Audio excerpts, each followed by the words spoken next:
ہمارے چینل کو سبسکرائب کرنے کے لیے سبسکرائب بٹن پریس کریں اور خوابوں کی دنیا سے باخبر رہنے کے لیے گھنٹی کے نشان پہ پریس کریں۔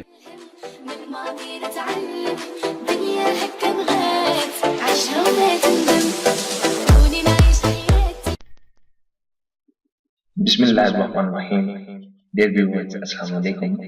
آپ دیکھ رہے ہیں خواب نامہ اور میں ہوں آپ کے ساتھ طاہر حسین۔ ڈیئر ویورز، خوابوں کی تعبیر کے سلسلے کو آگے بڑھاتے ہوئے ایک نئے خواب کی تعبیر کے ساتھ حاضر خدمت ہے۔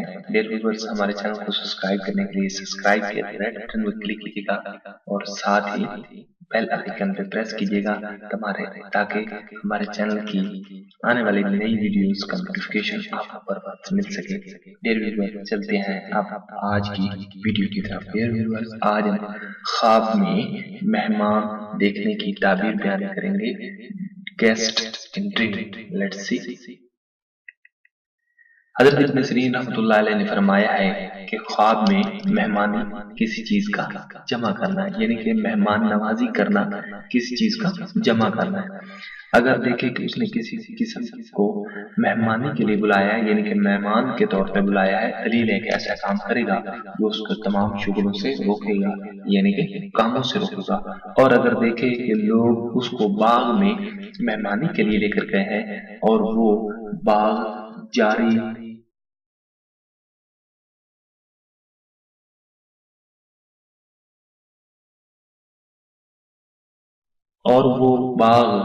جاری پانی اور رنگ کے میووں سے پر ہے، دلیل ہے کہ جہاد کو جائے گا اور شہید ہوگا۔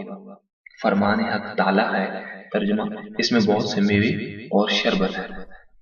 حضرت رحیم کرمانی رحمۃ اللہ علیہ نے فرمایا ہے کہ خواب میں ایسی مہمانی کا دیکھنا کہ جہاں پر ناچ اور چنگ و چغانہ ہے، یعنی کہ چیخ و پکار ہے، شور و غل ہے اور باجا وغیرہ ہے، تو غم و دعا اور مصیبت پر دلیل ہے، اور اگر یہ چیزیں نہیں ہیں تو خیر و برکت پر دلیل ہے۔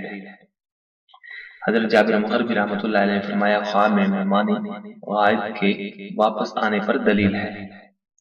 حضرت جعفر صادق علیہ السلام نے فرمایا اگر دیکھے کہ دلہن بغیر نکاح کی چائی ہے اور مہمان کی ہے، دلیل ہے کہ اس کو غم و دعا پہنچے گا، یعنی کہ وہ دلہن لے آیا ہے اور بغیر نکاح کیے لے آیا ہے تو غم و تکلیف پر دلیل ہے۔